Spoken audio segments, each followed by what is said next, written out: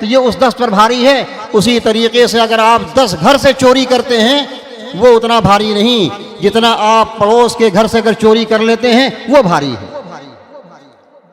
اس لیے میرے بھائیوں، پڑوس کا بڑا مقام ہے، پڑوسی کا بڑا احترام ہے.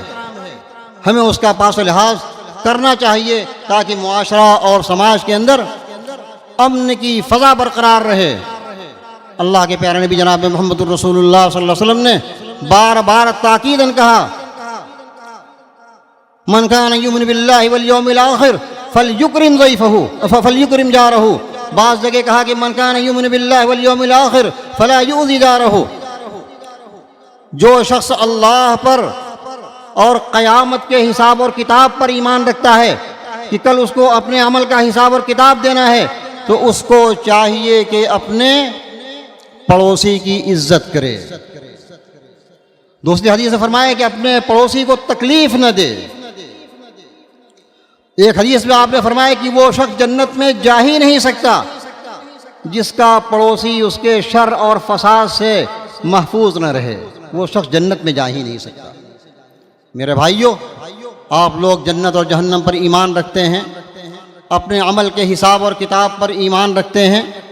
اس لیے بڑی ذمہ داری کے ساتھ میں کہنا چاہتا ہوں کہ اگر آج ہم میں سے ہر ایک شخص اپنے پڑوس کے معاملات کو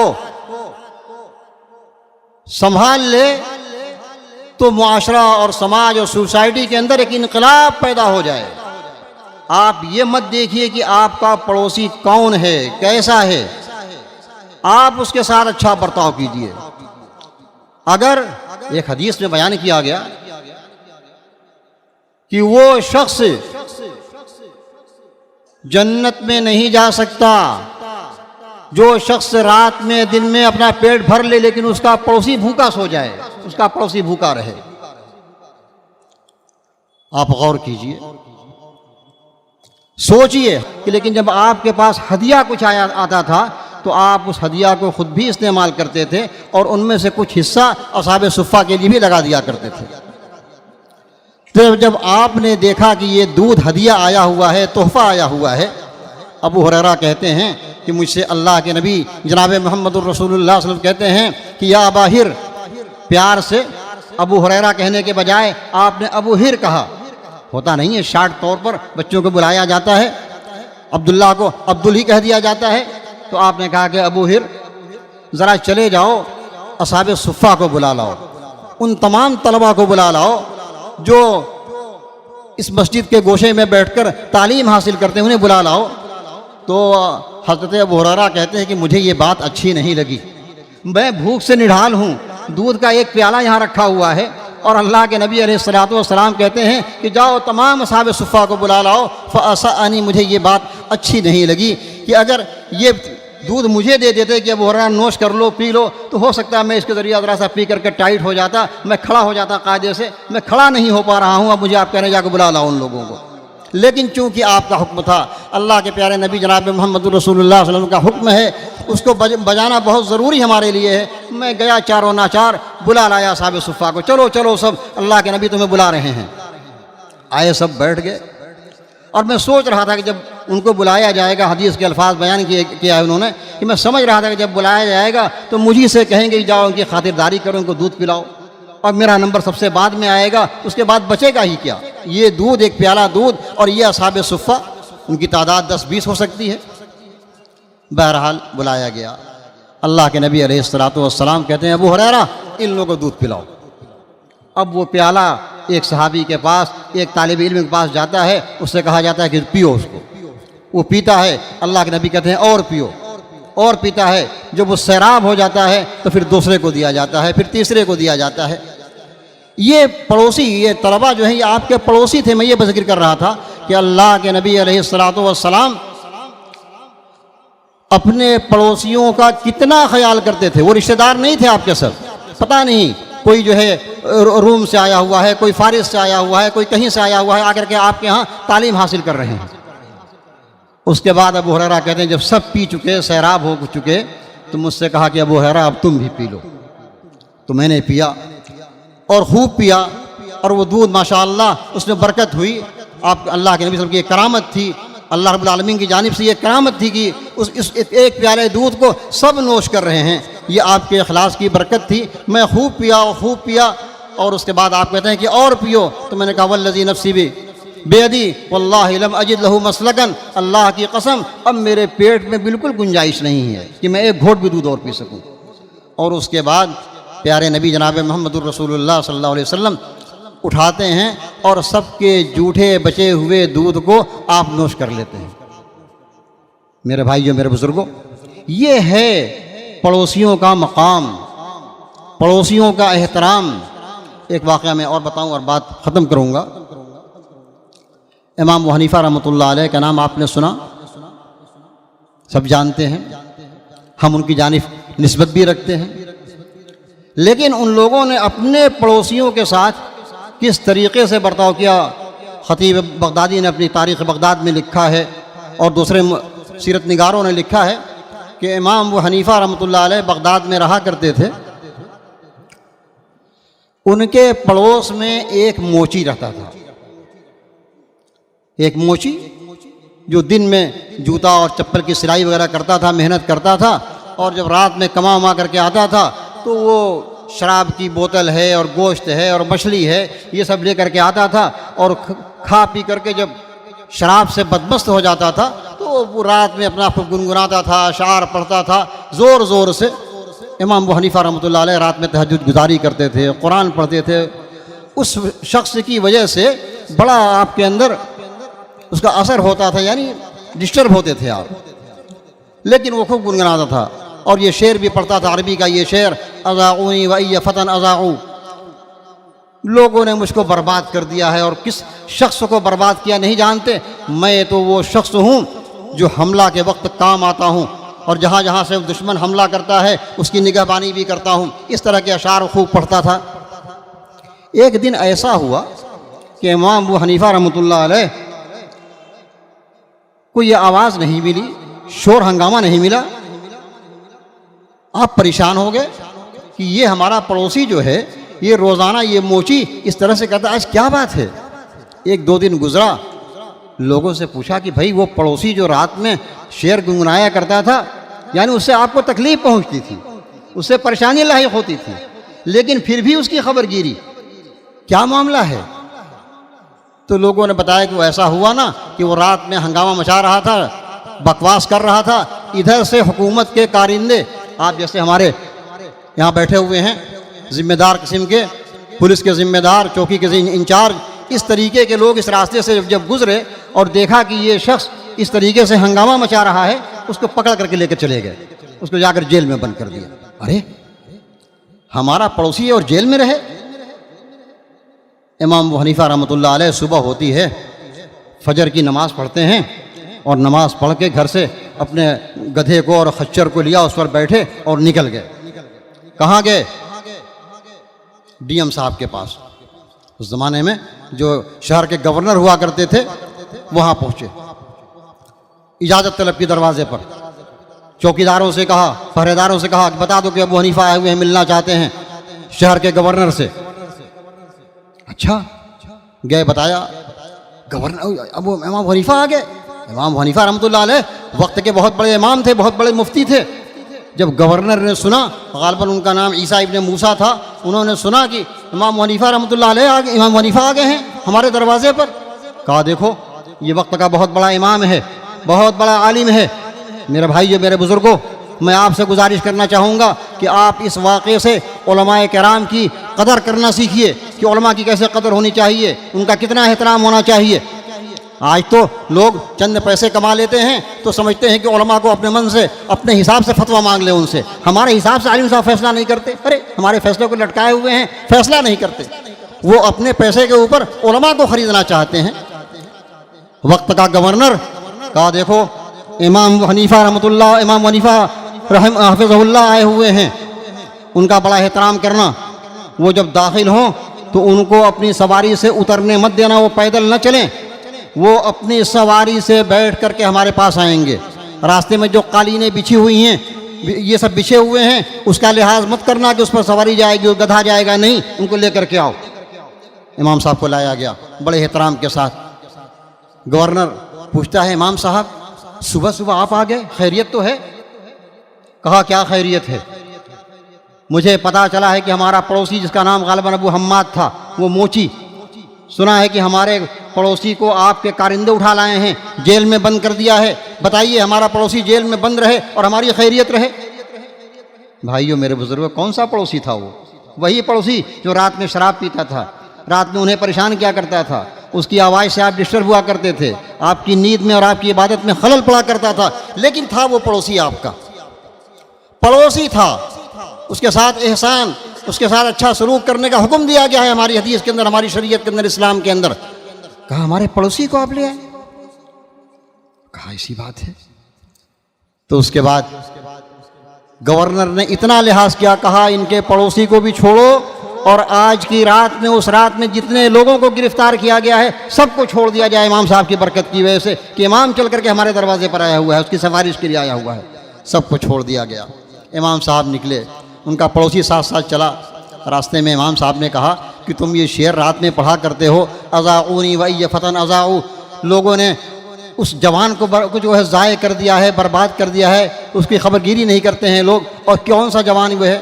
کیا ہم نے تم کو زیانہ کہ یا فتح، اے جوان، اے ہمارے پڑوسی، ہم نے تم کو چھوڑ دیا، برباد کر دیا، ضائع کر دیا؟ کہا نہیں نہیں، حافظ و رعیت، آپ نے تو ہماری بڑی حفاظت کی، ہماری بڑی خبر گیری کی ہے، اور پھر آپ کے اس حسن سلوک کے نتیجے میں اس شرابی نے اپنے شراب سے توبہ کر لیا، ہمیشہ کے لیے توبہ کر لیا، بڑا دیندار بن گیا۔ میرے بھائیو، میرے بزرگوں، میرا وقت غالباً ختم ہونے کو ہے، میں ایک حدیث کا ترجمہ آپ کے سنا دوں اس حیثیت سے، باتیں کہنے کو تو بہت زیادہ تھیں، لیکن میں آپ کو بتا دوں کہ ایک پڑوسی پر کیا حقوق ہوتے ہیں۔ اللہ کے پیارے نبی جناب محمد الرسول اللہ صلی اللہ علیہ وسلم نے تقریباً 10 حقوق کو بیان کیا ہے ایک حدیث کے اندر۔ میں اس حدیث کا ترجمہ کر دوں گا اور میری بات ختم ہو جائے گی۔ لمبی حدیث ہے۔ آپ نے پوچھا کہ جانتے ہو کہ پڑوسی کے کیا حقوق ہیں، اور پھر آپ ہی نے بیان کرنا شروع کیا۔ آپ نے کہا کہ اذا استعانک انتہ، جب تمہارا پڑوسی تم سے کسی قسم کی کوئی مدد طلب کرے، چاہے جانی مدد ہو، مالی مدد ہو، جسمانی مدد ہو، تو تم اس کی مدد کرو اگر مدد کرنے پر قادر ہو، پڑوسی کی مدد کرو۔ وَإِذَا اسْتَقْرَضَكَ أَقْرَضْتَهُ، اس کو اگر ضرورت مند ہے، تم سے قرضہ مانگ رہا ہے، قرض مانگ رہا ہے اگر، تو اس کو تم قرض بھی دو، یہ اس کا حق ہے۔ وَإِذَا افْتَقَرَ عُدْتَ عَلَيْهِ، تمہارا پڑوسی مالدار تھا، آج فقیر ہو گیا، آج محتاج اور کنگال ہو گیا، تو تو تم کوشش کرو کہ اس کی یہ کنگالی، اس کی یہ فقیری اور محتاجگی ختم ہو جائے، اس کے جو راستے بن سکتے ہیں ان راستوں کو تلاش کرو۔ وَإِذَا مَرِضَ قُطَّهُ، تمہارا پڑوسی اگر بیمار ہو گیا بیچارہ ہے نا، تو تم اس کی خبر گیری کرو کہ اس کے دوا علاج کا کیا انتظام ہو رہا ہے، کہاں سے علاج اس کا ہو رہا ہے، یہ تمہاری ذمہ داری ہے۔ تمہارا یہ مت دیکھو کہ کون ہے، وہ عبداللہ ہے کہ رام جی ہیں کہ بنارسی لال ہیں، یہ مت دیکھو، پڑوسی ہے نا، اگر وہ بیمار ہے تو تم کو اس کی بیماری کی خبر گیری کرنی پڑے گی پڑوسی ہے کی ناحیے سے۔ اور وَإِذَا أَصَابَهُ خَيْرٌ هَنَّأْتَهُ، اور جب اسے کوئی خوشی لاحق ہو، اس کے یہاں لڑکا پیدا ہو گیا، اس کے بیٹی کی شادی ہے، اس کے بیٹے کی شادی ہے نا، اس کو کوئی نوکری مل گئی، خوشی کا وقت آیا تو جاؤ اس کو مبارکباد بھی دو، اس کا حوصلہ بڑھاؤ، یہ ہے پڑوسی کا حق۔ وَإِذَا أَصَابَتْهُ مُصِيبَةٌ عَزَّيْتَهُ، تمہارا پڑوسی اگر کسی مصیبت میں گرفتار ہو جائے، اس کے ہاں غمی پڑ جائے ہے نا، اس کا کاروبار بگڑ جائے، اس کی دکان لٹ گئی، آگ لگ گیا، تو تم فوراً جاؤ اس کے پاس اور اس کو تسلی دو، اس کو ڈھارس بدھاؤ، اس کو حوصلہ دو، اس کا حوصلہ نہ ٹوٹنے پائے۔ وَإِذَا مَاتَ اتَّبَعْتَ جَنَازَتَهُ، اگر اس کا انتقال ہو گیا تو اس کے جنازے میں بھی شریک ہو۔ اسی طریقے سے وَلَا تَسْتَثِرْ عَلَيْهِ بِالْبُنْيَانِ فَتَحْجُبَ عَنْهُ الرِّيحَ، جب تم اس کے پڑوس میں مکان بناؤ تو اتنا اونچا بھی مت بنا دو کہ ہوا پانی رک جائے، اس کا ہوا آنا بند ہو جائے، روشنی آنی بند ہو جائے، الا یہ کہ تمہیں اجازت دے دے، اس سے اجازت طلب کر لو اور اس کی اجازت سے اپنا مکان اونچا کرو۔ اور اس کے بعد وَلَا تُؤْذِي بِقُطَارِ رِيحِ قِدْرِكَ إِلَّا أَن تَغْرِفَ لَهُ مِنْهَا، اور جب گھر میں اچھی چیز پکاؤ تو روزانہ اس خوشبو کو نہ اڑاؤ کہ ہاں تمہارا پڑوسی بیچارہ اس کے پاس انتظام ہے نہیں، تم روزانہ ہی روز مچھلی بنا رہے ہو، روز گوشت بنا رہے ہو، تمہارا پڑوسی سبزی بھی نہیں بنا پا رہا ہے بیچارہ، تو اس خوشبو سے اس کو تکلیف مت پہنچاؤ۔ اسی طریقے سے غور کیجیے ان چیزوں کو، یہ جب میں حقوق بتا رہا ہوں یہ آپ سب پر عائد ہوتا ہے۔ آپ کا کوئی نہ کوئی پڑوسی ضرور ہے، بغیر پڑوس کے انسان دنیا میں نہیں بستا ہے، معاشرہ اور سماج وجود میں نہیں آتا۔ یہ میں ایک آخری حق بتا دوں آپ کو کہ وَإِذَا اشْتَرَيْتَ فَاكِهَةً فَاهْدِ لَهُ، اگر تم کوئی پھل فروٹ خریدو نا، کوئی پھل خریدو تو اب تم اپنے پڑوس کا بھی خیال رکھو، ہو سکتا ہے تمہارا پڑوسی اس کے پاس استطاعت نہ ہو پھل خریدنے کا، تو اس کے لیے بھی کچھ لے لو۔ اگر نہیں لے سکتے، تمہارا جیب اس کی اجازت نہیں دیتا کہ پڑوسی کے لیے بھی پھل خریدو، تو کیا کرو گے؟ فَإِن لَمْ تَفْعَلْ فَأَدْخِلْهَا سِرًّا، اگر تم پھل نہ خرید سکو اپنے پڑوسی کے لیے تو اس پھل کو بڑے چپکے سے رازداری سے اپنے گھر میں لے جاؤ کہ تمہارا پڑوسی اور اس کے بچے اس پھل کو نہ دیکھیں، اس فروٹ کو نہ دیکھیں۔ وَلَا يَخْرُجُ بِهَا وَلَدُكَ لِيَغِيظَ بِهَا وَلَدَهُ، اور تمہارا لڑکا اس پھل کو لے کر کے باہر نمائش نہ کرے کہ ہم تو صاحب پھل کھا رہے ہیں، بڑے اعلیٰ کوالٹی کا سیب کھا رہے ہیں، ہے نا، بڑے اعلیٰ کوالٹی کا سنترا کھا رہے ہیں، یہ نہ دکھائے تاکہ اس کا بچہ، غریب کا بچہ جو ہے اس کا دل نہ ٹوٹے۔ یہ ہمارے پیارے نبی علیہ السلام کی تعلیمات ہیں پڑوسی کے حق سے۔ ایک مرتبہ اللہ کے نبی صلی اللہ علیہ وسلم نے حضرت ابو ذر سے فرمایا تھا کہ ابو ذر، تو جب تم شوربہ بناؤ، گوشت وغیرہ بناؤ، تو اس شوربے کا پانی بڑھا دیا کرو تاکہ اس میں سے کچھ حصہ اپنے غریب پڑوسی کو بھی دے دیا کرو ہدیہ کے طور پر۔ میرے بھائیو، میرے بزرگوں، میرے تقریر کا جو وقت ملا تھا وہ ختم ہو گیا، ورنہ پڑوسی کے تعلق سے بہت ساری چیزیں بیان کرنے کی ہیں۔ ایک بات میں بتا دوں کہ پڑوسی کا حق، پڑوسی کے حدود کیا ہیں۔ پڑوسی کے حدود اماں عائشہ صدیقہ بیان کرتی ہیں کہ پڑوسی کے حدود جو ہیں وہ حد الجوار 40 دارا من کل جانب، ہر چہار جانب سے 40 گھر ہیں جن کو پڑوسی کہا جاتا ہے۔ اگر آپ 40 کو 4 میں ضرب دے دیں گے تو 160 گھر ہو جاتے ہیں، 40 پچھم، 40 پورب، 40 دکھن، 40 جو ہے اتر، تو یہ سب آپ کے پڑوسی ہیں۔ اور سب سے زیادہ حقدار آپ کے حسن سلوک کا یہ ہے جس کا دروازہ آپ کے دروازے سے زیادہ قریب ہو۔ اللہ تبارک و تعالی ہم تمام لوگوں کو پڑوسیوں کے حقوق کو پہچاننے اور ان کے حقوق کو ادا کرنے کی توفیق عطا فرمائے، آمین۔ اقول قولی ھذا واستغفر اللہ لی ولکم ولسائر المسلمین من کل ذنب فاستغفروہ انہ هو الغفور الرحیم۔ والسلام علیکم ورحمۃ اللہ وبرکاتہ۔